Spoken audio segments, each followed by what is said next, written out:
चलो parts of speech को आपके दिमाग में हमेशा के लिए बिठा दें। तो आप तैयार हैं? सोचो, आपके घर कोई चीज़ देकर गया। आपने उस चीज़ को नापा, पर वो चीज़ कम थी, इसलिए वापसी। अब यह बेतुका शब्द नापा वापसी 9 के 9 पार्ट्स ऑफ स्पीच का राज छुपाए हुए है। बस नापा वापसी को याद रखो और बूम, आपको सब याद हो जाएगा। कैसे? Let's go. ये देखिए, नापा वापसी।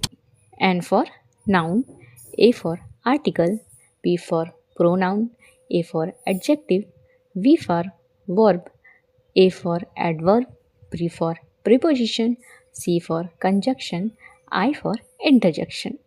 तो मेरा विश्वास करो, आपका अगला टेस्ट आपको थैंक यू बोलेगा। वैसे तो कुछ ग्रामर बुक्स कहती हैं कि पार्ट्स ऑफ स्पीच तो 8 ही होते हैं, मतलब 8 ही होते हैं, क्योंकि वे आर्टिकल को काउंट नहीं करती है। खैर, मैंने सोचा इस बेचारे आर्टिकल नन्ही से जान को कहाँ छोड़ेंगे, इसलिए मिला लिया अंदर ही। कई बार ये भी तो स्पीच की जान बन जाता है, तो क्यों छोड़ते इसे। इंग्लिश का कोई भी वर्ड इन 9 में से ही एक होगा। हाँ, हो सकता है कि उसको कुछ घुमा फिरा कर कह दिया जाए, पर आखिर में बात यहीं पर आएगी। अब बात ये है कि यदि इनका ठीक से ज्ञान हो जाए तो कुछ हद तक, जी हाँ कुछ हद तक इंग्लिश पर कमांड हो जाती है। परंतु इससे पहले कि आप इन पार्ट्स ऑफ स्पीच को जानें, अपने आप को ज़रूर जान लें। जी हाँ, अपने आप को ज़रूर जान लें। मतलब ये ज़रूर जान लें कि इन्हें क्यों सीखना चाहते हैं। यदि आप एक स्कूल गोइंग स्टूडेंट हैं तो इसकी डेफिनेशन एंड काइंड जानना भी ज़रूरी हो जाता है। परंतु यदि आप कोई कॉम्पिटिटिव एग्ज़ाम की तैयारी कर रहे हैं तो डेफिनेशन एंड काइंड जानने की ज़रूरत नहीं है। वहाँ केवल बस ठीक जगह पर ठीक वर्ड का यूज़ करना आना चाहिए।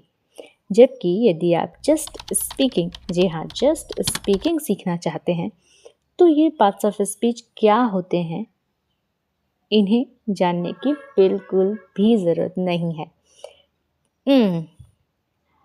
क्यों? इसका जवाब ये है कि जब हमने हिंदी बोलनी सीखी तो पहले संज्ञा सर्वनाम थोड़ी ही सीखी थी।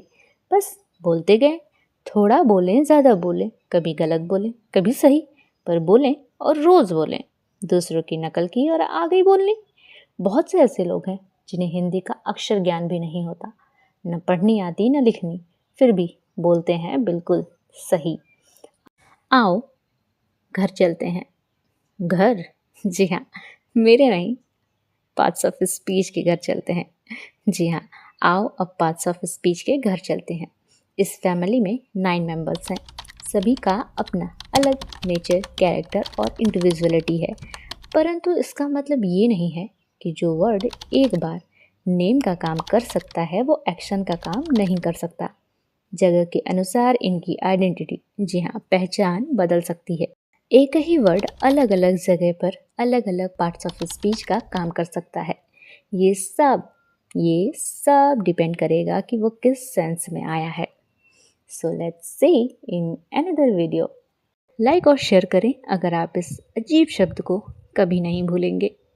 धन्यवाद।